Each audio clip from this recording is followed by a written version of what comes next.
Hello everyone, welcome. आज की class में हम लोग लास्ट क्लास में डिस्कस कर रहे टॉपिक को कंटिन्यू करने वाले हैं। लास्ट क्लास में हम लोगों ने intermediate goods and final goods किसे कहते हैं, उनके बीच में बेसिक से क्या डिफरेंसेस हैं, हम लोगों ने ये डिस्कस किया था। आज का क्लास कंटिन्यू पार्ट रहेगा जहाँ पे हम बात करेंगे दो और टाइप ऑफ गुड्स के बारे में, जहाँ पे एक है आपका कंजम्पशन गुड्स और दूसरा है कैपिटल गुड्स। अब ये consumption goods and capital goods कहाँ से आ गए, हमें ये जानने हैं। तो देखो, लास्ट क्लास में जो हम लोगों ने पढ़ा है फाइनल गुड्स, जिसके बारे में हम लोगों ने क्या जाना कि ये वो सारे गुड्स होंगे, फाइनल गुड्स हम उनको कहेंगे, दोज गुड्स जिनका हम यूज़ करते हैं, इस्तेमाल करते हैं कंजम्पशन पर्पस को पूरा करने के लिए। साथ ही साथ अगर इन्वेस्टमेंट के पॉइंट ऑफ व्यू से भी किसी भी तरह के गुड्स को अगर कंज्यूम किया जा रहा है, यूज़ किया जा रहा है, तो वो तमाम गुड्स हमारे फाइनल गुड्स थे।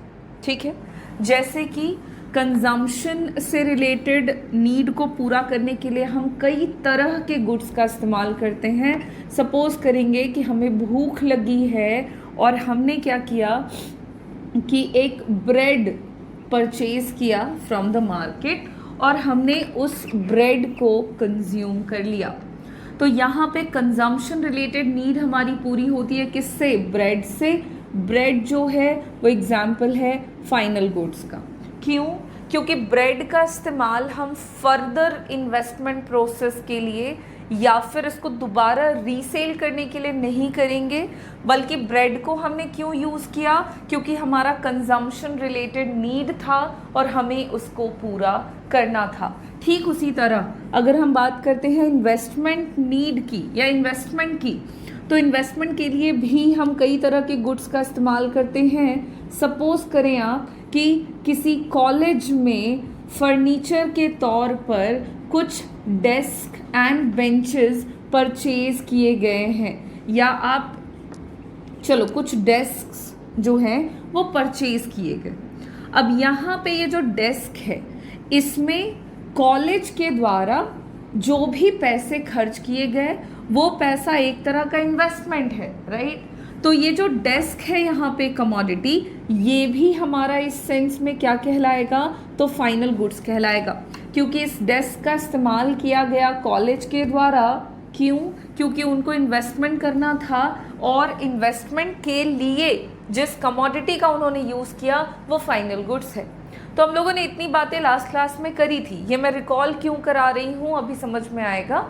तो फाइनल गुड्स जो है वो आपके वो तमाम गुड्स होते थे जिनका इस्तेमाल हम करते थे कंजम्पशन को पूरा करने के लिए या इन्वेस्टमेंट से रिलेटेड जो भी काम है वो करने के लिए, सिंपल सेंस में इन्वेस्टमेंट करने के लिए। ओके, अब है नेक्स्ट हम लोगों ने देखा था इंटरमीडिएट गुड्स। इंटरमीडिएट गुड्स इसका जस्ट कॉन्ट्ररी, मतलब इसका जस्ट उल्टा था। इंटरमीडिएट गुड्स में हम वो सारे गुड्स की बात कर रहे थे जिन गुड्स को यूज़ किया जाता है और ऐसे गुड्स को यूज़ करने का पर्पस अलग होता है। किससे अलग होता है? फाइनल गुड्स के इस्तेमाल के पर्पस से तो डेफिनेटली अलग होता है। इंटरमीडिएट गुड्स का जो पर्पस है वो या तो रीसेल होगा, हम ऐसे गुड्स को यूज़ करेंगे। क्यों? क्योंकि हमको इसको दोबारा बेचना है, या फिर हम इस तरह के गुड्स का इस्तेमाल करते हैं ताकि हम फर्दर प्रोडक्शन कर सके। तो आगे होने वाले प्रोडक्शन में अगर हमें किसी भी तरह के गुड्स को यूज़ करना है या हमें रीसेल करना हो और तब हम कोई गुड्स इस्तेमाल करते हैं, तो जो भी गुड्स का इस्तेमाल हम इस पर्पस के लिए करते हैं वो इंटरमीडिएट गुड्स था। जैसे कि हमने यहाँ पे सपोज करें कि कोई ब्रेड, सपोज आप यहाँ पे जो फ्लोर है, जो आटा है, उसका हमने इस्तेमाल किया हुआ है किसी इंडस्ट्री के द्वारा, और इंडस्ट्री में वो फ्लोर का इस्तेमाल किया जा रहा है ताकि वो उससे ब्रेड बना सकें। तो यहाँ पे जो आटे का इस्तेमाल इंडस्ट्री कर रही है या फर्म कर रही है, वो आटा उस इंडस्ट्री के लिए इंटरमीडिएट गुड्स होगा, क्योंकि वो उसका इस्तेमाल कहाँ करेंगे, फर्दर प्रोडक्शन प्रोसेस में। या फिर मान लीजिए कि किसी फार्मर से वेजिटेबल्स जो हैं वो रिटेलर्स, शॉप ओनर्स या शॉपकीपर्स जो हैं वो खरीद लेते हैं, या होलसेल मार्केट से रिटेलर्स के द्वारा जो प्रोडक्ट परचेज किया जाता है और उन प्रोडक्ट्स को वो वापस से रीसेल करते हैं। तो वो प्रोडक्ट्स का पर्पस है रीसेल करना, तो जो भी प्रोडक्ट खरीदा गया वो इंटरमीडिएट गुड्स कहलाएगा। अब ये जो दो टाइप के गुड्स हैं, इसके अलावा हमें दो और टाइप ऑफ गुड्स जानने हैं। एक है हमारा कंज्यूमर गुड्स और दूसरा है कैपिटल गुड्स। तो हम बात करते हैं कि कंज्यूमर गुड्स और कैपिटल गुड्स कहाँ से आया भाई। तो ये जो फाइनल गुड्स है, फाइनल गुड्स जो हमने डिस्कस किया, यही फाइनल गुड्स आपका फर्दर क्लासिफाई होता है into two parts. Final goods को ही आप दो भागों में बांटते हुए पढ़ सकते हैं, या हम फाइनल गुड्स को दो कैटेगरी में डिवाइड कर देते हैं। पहला होता है आपका कंज्यूमर गुड्स और दूसरा है कैपिटल गुड्स। ठीक है, यही जो फाइनल गुड्स है जिसका इस्तेमाल हम कंजम्पशन पर्पस या इन्वेस्टमेंट पर्पस के लिए कर रहे हैं, उसी को हम फर्दर डिवाइड कर सकते हैं टू कैटेगरीज में। First is consumer goods and the second one is capital goods. क्या है कंज्यूमर नहीं, consumption goods. I am so sorry, it's not consumer goods, it's consumption goods.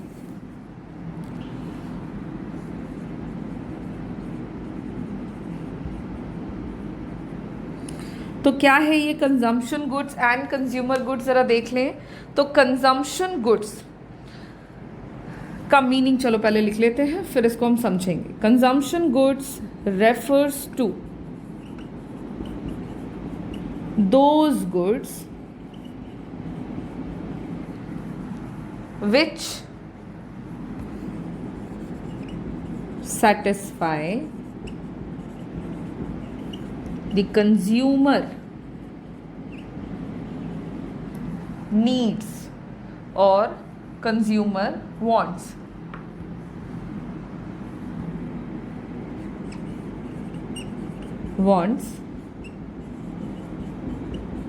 Directly, that's it. Consumer goods जो होते हैं आपके, ये वो सारे गुड्स होते हैं जो कि कंज्यूमर की ज़रूरतों को सेटिस्फाई करते हैं। अब कहोगे कि हर एक गुड्स तो सेटिस्फाई करते ही हैं कंज्यूमर की ज़रूरत को, तो कंजम्पशन गुड्स और कैपिटल गुड्स को हम इस तरह से कैटेगराइज करेंगे या डिफाइन करेंगे कि कंजम्पशन गुड्स वो सारे गुड्स होंगे जो कंज्यूमर के नीड्स को डायरेक्टली सेटिस्फाई करते हैं। जो भी गुड्स डायरेक्टली सेटिस्फाई करें कंज्यूमर के नीड्स को, उपभोक्ता की ज़रूरतों को, उन्हें हम कंजम्पशन गुड्स कहते हैं। इसके एग्जाम्पल में बहुत सारी चीज़ें आ जाएंगी जिनका इस्तेमाल आप और मैं एज अ कंज्यूमर करते हैं अपनी ज़रूरतों को पूरा करने के लिए, such as bread, butter, shirts, pen, marker, board, shoes. ठीक है, बहुत सारी चीज़ें हैं और इस तरह के गुड्स का इस्तेमाल हम डायरेक्टली कर रहे हैं अपनी ज़रूरतों को पूरा करने के लिए। हमने परचेज़ किया और उसको यूज़ कर लिया, यूज़ करते ही हमारी ज़रूरत जो है वो पूरी हो जाती है। वहीं दूसरी तरफ अगर हम कैपिटल गुड्स की बात करें तो कैपिटल गुड्स आपके वो सारे फाइनल गुड्स होते हैं जो कि प्रोडक्शन ऑफ अदर गुड्स में हेल्प करते हैं। अगर इसी डेफिनेशन को कंटिन्यू करूं तो आप इसको ऐसा समझो कि capital goods refers to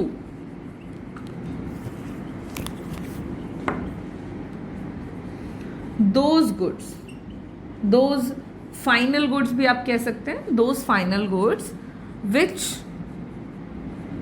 satisfy the consumer wants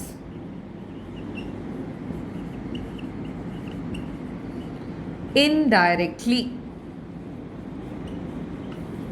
ठीक है, कैपिटल गुड्स हमारे वो सारे गुड्स होते हैं जो कि कंज्यूमर वांट्स को अगेन सेटिस्फाई करेंगे. देखो गुड्स की बात होगी तो वहां से कंज्यूमर की ज़रूरत पूरी होगी ही होगी, तो ये कंज्यूमर वांट्स को सेटिस्फाई करते हैं. लेकिन यहाँ पे ट्विस्ट ये है और कह सकते हो डिफरेंस ये है कि ये इनडायरेक्टली सेटिस्फाई करते हैं कंज्यूमर के नीड्स को. अगर एग्जाम्पल के तौर पे समझेंगे तो यहाँ पे आ जाएंगे आपके प्लांट्स एंड मशीनरीज या इक्विपमेंट्स और भी इस तरह की चीज़ें जो हम इन्वेस्टमेंट पॉइंट ऑफ व्यू से यूज़ कर रहे हैं और उससे हम फर्दर अपनी ज़रूरतों को पूरा करने के लिए ही या तो दूसरे कमोडिटी का प्रोडक्शन करेंगे या फिर हम किसी दूसरे कमोडिटी में उसको ट्रांसफॉर्म कर देंगे. तो कैपिटल गुड्स का मतलब हो गया. अच्छा, यहाँ पे एक चीज़ ध्यान देना, ट्रांसफॉर्मेशन कैपिटल गुड्स का कंप्लीटली नहीं होता है. ठीक है, मैंने कहा ट्रांसफॉर्म कर देंगे, नहीं. कैपिटल गुड्स में क्या होता है कि हम इस तरह के गुड्स का इस्तेमाल करते हैं ताकि हम दूसरे कमोडिटी का प्रोडक्शन कर सके, जैसे कि मशीनरीज हो गए आपके, जैसे कि इक्विपमेंट्स हो गए आपके. तो इस तरह की चीज़ों का इस्तेमाल हम कर रहे हैं और कंप्लीटली हम ऐसे गुड्स को ट्रांसफॉर्म किसी दूसरे गुड्स में नहीं करते, बल्कि कैपिटल गुड्स की मदद से हम किसी दूसरे कमोडिटी का प्रोडक्शन करते हैं जिससे भी एक कंज्यूमर की नीड सेटिस्फाई हो जाएगी. तो इसलिए कहा गया है डेफिनेशन में आप इस तरह से इसको कह सकते हो कि कैपिटल गुड्स वो सारे गुड्स हैं जो कंज्यूमर नीड्स को इनडायरेक्टली सेटिस्फाई करते हैं, जबकि कंजम्पशन गुड्स वो गुड्स हैं जो कंज्यूमर के नीड्स को डायरेक्टली सेटिस्फाई करते हों. ओके, तो ये आपका एक मीनिंग है कंज्यूमर गुड्स और कैपिटल, कंजम्पशन गुड्स और कैपिटल गुड्स के का, जो कि आपके फाइनल गुड्स की ही टाइप में इंक्लूडेड है कि यही जो फाइनल गुड्स है इसी को हम कंजम्पशन एंड कैपिटल गुड्स में डिफाइन कर सकते हैं. तुम याद रखने के लिए ऐसा याद रखोगे कि फाइनल गुड्स वो गुड्स जो कंजम्पशन पर्पस के लिए यूज किया जाता है या इन्वेस्टमेंट के लिए. देखो कंजम्पशन रिलेटेड नीड्स को पूरा करने के लिए जो गुड्स का इस्तेमाल करते हैं उसको कंजम्पशन गुड्स कहते हैं, और इन्वेस्टमेंट पर्पस से जिन गुड्स को यूज करते हैं उसको कैपिटल गुड्स कहते हैं. तुम डायरेक्टली यहीं से इन दोनों टाइप ऑफ गुड्स को कैटेगराइज कर सकते हो. ठीक है, अच्छा, इसी के साथ ना ये जो हमारा गुड्स था, जो भी हम फाइनल गुड्स और इंटरमीडिएट गुड्स देख रहे थे वो कंप्लीट होता है. आप कंजम्पशन गुड्स और कैपिटल गुड्स के बीच में भी डिफरेंसेस आराम से बता सकते हो, उनके मीनिंग के साथ साथ उनके नेचर और एग्जाम्पल्स वगैरह से. हम लोग अब आगे चलेंगे अगले टॉपिक पे इसी चैप्टर में, जहाँ पे हम लोग ज़रा इन्वेस्टमेंट के बारे में जान लेते हैं. हालांकि इन्वेस्टमेंट जैसे टॉपिक जो हैं वो हमारे पढ़े हुए हैं, हम लोगों ने पढ़ा है, बट क्योंकि हम नेशनल इनकम या मैक्रो इकोनॉमिक्स में हैं तो यहाँ पे आपको कुछ टर्म्स हैं जिनका इस्तेमाल करना होगा, जैसे कि ग्रॉस इन्वेस्टमेंट. साथ ही साथ आपको जानना है नेट इन्वेस्टमेंट.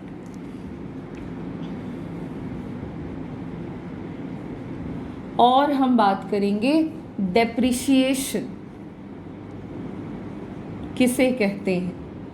इन तीनों ही टर्म्स का क्या मतलब है वो हम वन बाय वन करके समझते हैं कि ग्रॉस इनकम इन्वेस्टमेंट किसे कहेंगे, नेट इन्वेस्टमेंट किसे कहेंगे एंड डेप्रिसिएशन हम किसको कहेंगे.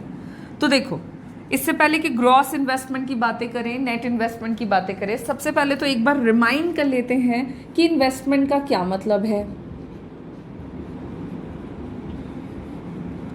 तो इन्वेस्टमेंट के बारे में हम लोगों ने पढ़ा है या हम क्या जानते हैं कि इन्वेस्टमेंट जो है या फिर इसी को हम कैपिटल फॉर्मेशन भी कह सकते हैं, it refers to the addition to the capital stock of the economy.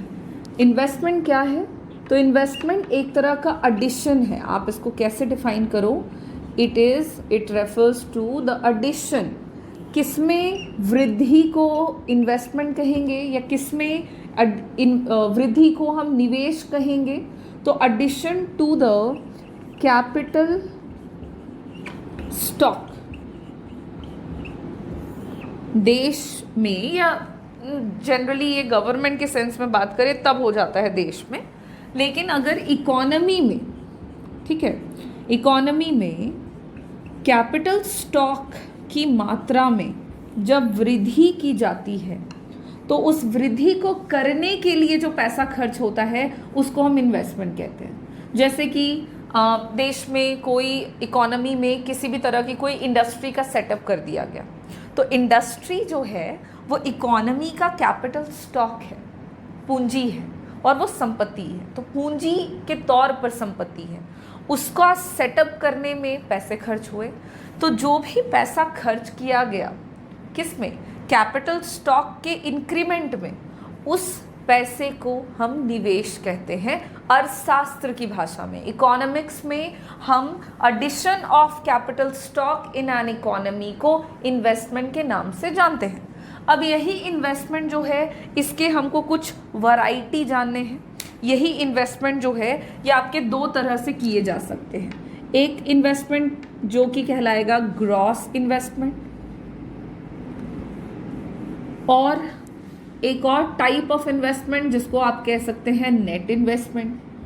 अब नेट इन्वेस्टमेंट किसको कहें एंड ग्रॉस इन्वेस्टमेंट किसको कहें, तो सबसे पहले आप ये समझो कि ग्रॉस वर्ड का मतलब क्या है। इन्वेस्टमेंट का मतलब तो जान लिया हमने, ग्रॉस शब्द का मतलब है टोटल, ठीक है। ग्रॉस वर्ड का मतलब होता है टोटल। तो ग्रॉस इन्वेस्टमेंट को आप कैसे डिफाइन करोगे कि द टोटल एडिशन, इसको कैसे डिफाइन कर सकते हो ग्रॉस इन्वेस्टमेंट को, it refers to the total addition, not investment, it refers to the total addition, क्योंकि इन्वेस्टमेंट को ही हम एडिशन कह सकते हैं। So it refers to the total addition made to the capital stock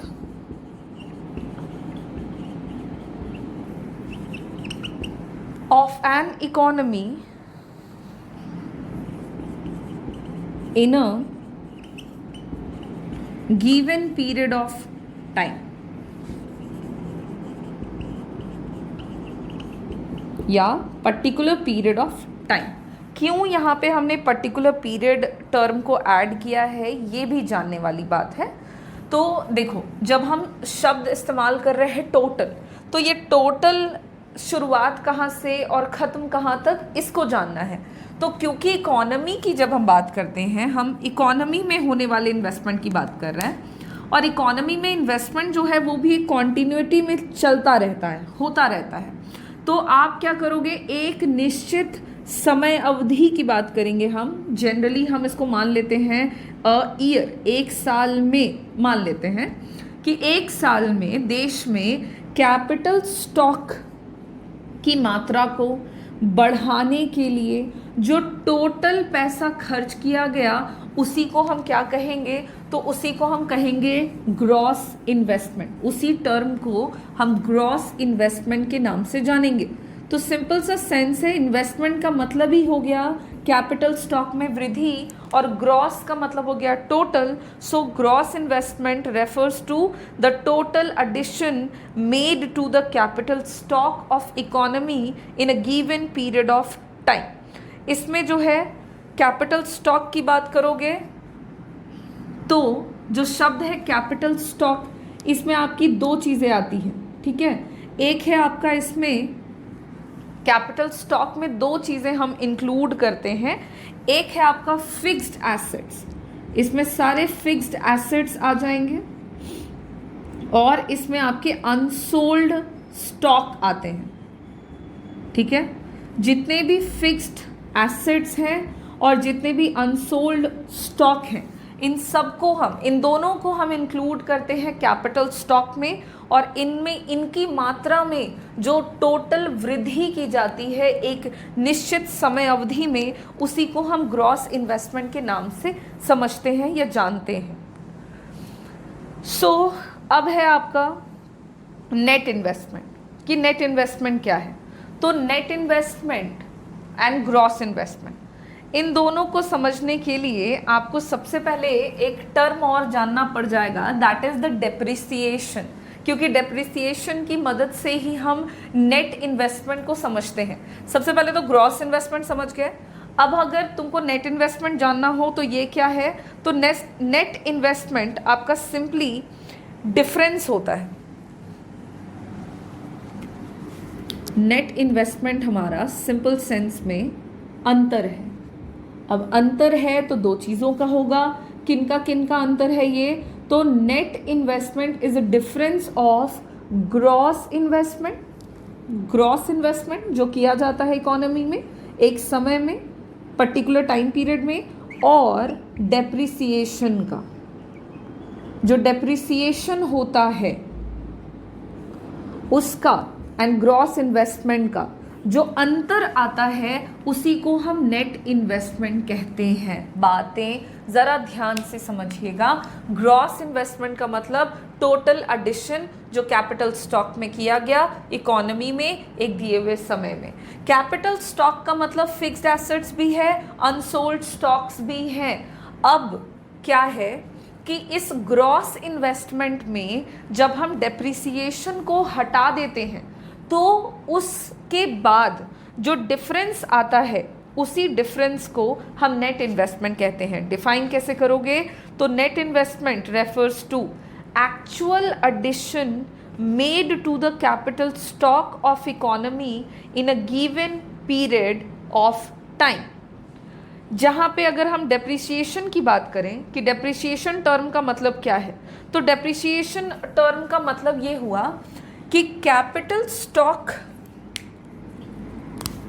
depreciation का मतलब क्या हुआ, तो डेप्रिसिएशन का मतलब हो गया फॉल या फिर डिक्रीमेंट।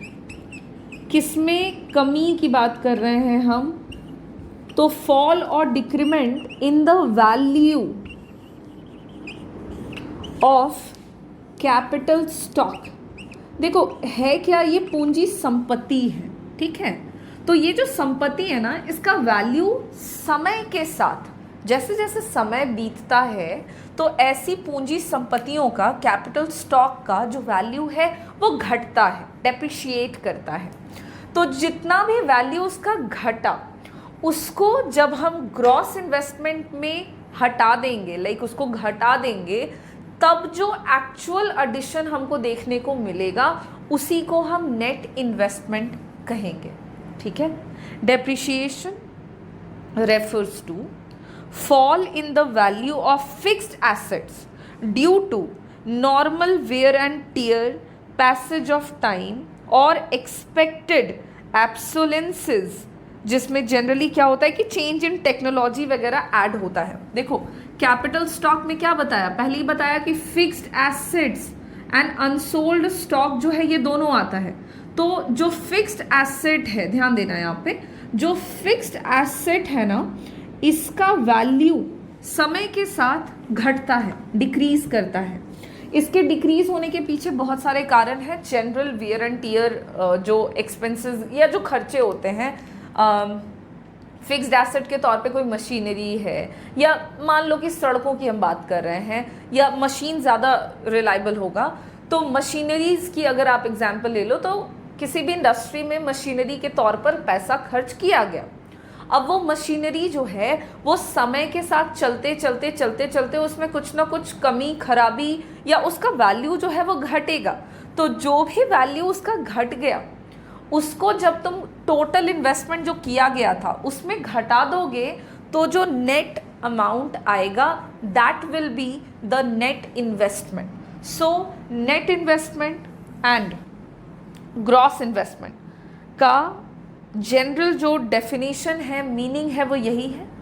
निकालने के लिए जो एक फॉर्मूला के तौर पर आप इक्वेशन या फॉर्मूला जो आप यूज़ करोगे वो यही रहेगा, net investment is equals to gross investment minus depreciation. और अगर हम ग्रॉस इन्वेस्टमेंट के फॉर्मूले की बात करें तो क्या हो जाएगा, तो ग्रॉस इन्वेस्टमेंट निकालेंगे हम कैसे, तो ग्रॉस इन्वेस्टमेंट बराबर उसी इक्वेशन से आप ग्रॉस इन्वेस्टमेंट का फॉर्मूला डिराइव कर सकते हैं, that will be net investment plus depreciation. Depreciation and net investment को ऐड कर देंगे तो ग्रॉस इन्वेस्टमेंट निकल जाएगा। ठीक उसी तरह से ग्रॉस इन्वेस्टमेंट या ग्रॉस वैल्यू से में जब हम डेप्रिसिएशन घटा देंगे तो नेट इन्वेस्टमेंट निकल जाएगा। सो ये आपका बेसिक एक कॉन्सेप्ट जो हमको जानना था gross investment and net investment का। आप एक दो बातें और समझ लें कि डेप्रिसिएशन जो होता है एसेट्स का वो जनरली 3 कारणों से होता है।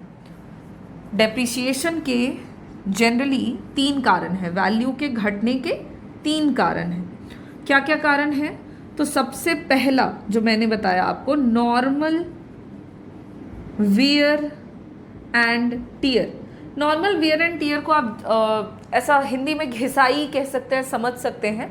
गुड्स जो एसेट्स होते हैं जब उनका इस्तेमाल किया जाता है ना, तो क्या होता है कि कंटिन्यूटी में कॉन्टीन्यूअस यूज़ के कारण फिक्स्ड एसेट्स जो होते हैं प्रोडक्शन प्रोसेस के दौरान उनका वैल्यू धीरे धीरे कम होता है। उनकी जो प्रोडक्टिव कैपेसिटी होती है वो धीरे धीरे घटती है। तुम ऐसे भी देखो ना, तुम कोई नया फ़ोन लेकर के आते हो तो स्टार्टिंग टाइम पीरियड में वो बहुत अच्छा रन करता है, बहुत अच्छा काम करता है।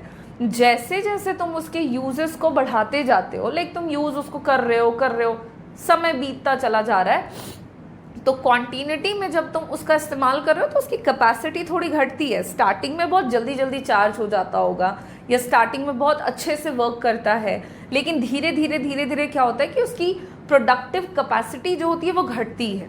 तो फिक्स्ड एसेट्स जितने भी हैं उनमें नॉर्मल वियर एंड टियर देखने को मिलते हैं, जिसकी वजह से डेप्रिसिएशन होता है, पहला। दूसरा है आपका passage of time. Second reason is passage of time. तो होता क्या है कि फिक्स्ड एसेट्स जैसे जैसे टाइम पीरियड बीतता है, समय जैसे जैसे बढ़ता चला जाता है, वैसे वैसे फिक्स्ड एसेट्स का वैल्यू जो है वो घटता चला जाता है।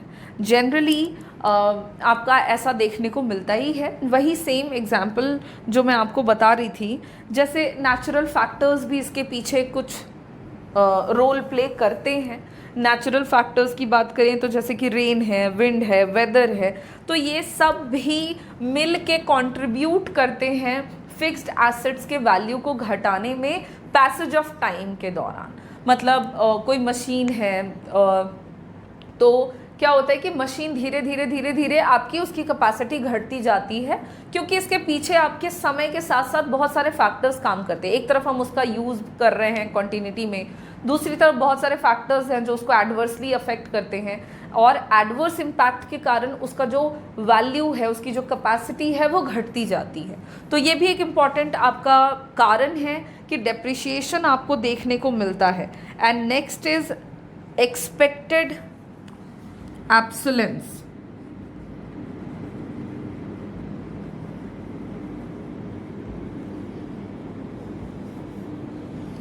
एक्सपेक्टेड एब्सोलेंसेस, ये क्या है आपका?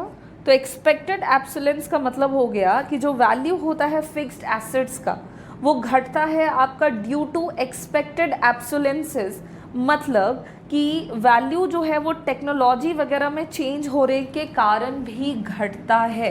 जैसे एक जनरल जो मैंने आपको पहले एग्जांपल दिया, मोबाइल फ़ोन की चलो बात करें, तो तुम देखते हो कि सेल फोन्स नए नए मार्केट में आते रहते हैं। ओके, तो जब हम कोई एक नया सेल फोन मार्केट में आया, नया फ़ोन लॉन्च हुआ, हमने उसको परचेज़ कर लिया। अब क्या हुआ कि उसका वैल्यू स्टार्टिंग में बहुत ज़्यादा होता है, उसकी कीमत ज़्यादा होती है क्योंकि वो न्यू टेक्नोलॉजी होती है। क्या होता है कि धीरे धीरे टेक्नोलॉजी बदलती है। ऑफ कोर्स ये कोई फिक्स्ड रहेगी टेक्नोलॉजी, कांस्टेंट रहेगी ऐसा तो है नहीं। तो हमने क्या करा, फ़ोन खरीद लिया। अब क्या हुआ, मार्केट में उससे भी बेहतर टेक्नोलॉजी, उससे भी बेटर फीचर्स के साथ नया फ़ोन लॉन्च हो गया। इससे क्या हुआ कि हमने जो पुराना फ़ोन ले रखा था, जो नए वाले वर्जन से थोड़ा आउटडेटेड पड़ा, हमें कंपैरेटिवली थोड़ा आउटडेटेड रहा, उसका वैल्यू ऑटोमेटिकली नई टेक्नोलॉजी के कारण घट गया। तो क्या होता है कि एक्सपेक्टेड ऑब्सोलेंसेस जो है वो काम करते हैं और इस केस में आपको देखने को मिलता है डेप्रिसिएशन। सो डेप्रिसिएशन के 3 मेन कारण हो जाते हैं आपके normal wear and tear, passage of time and expected ऑब्सोलेंसेस।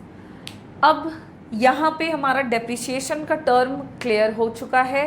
Net investment हम कैसे डिफाइन करें या कैसे निकाल सकते हैं हमने वो देखा, एंड ग्रॉस इन्वेस्टमेंट जो है वो क्या होता है और उसको हम कैसे निकाल सकते हैं हमने ये देख लिया।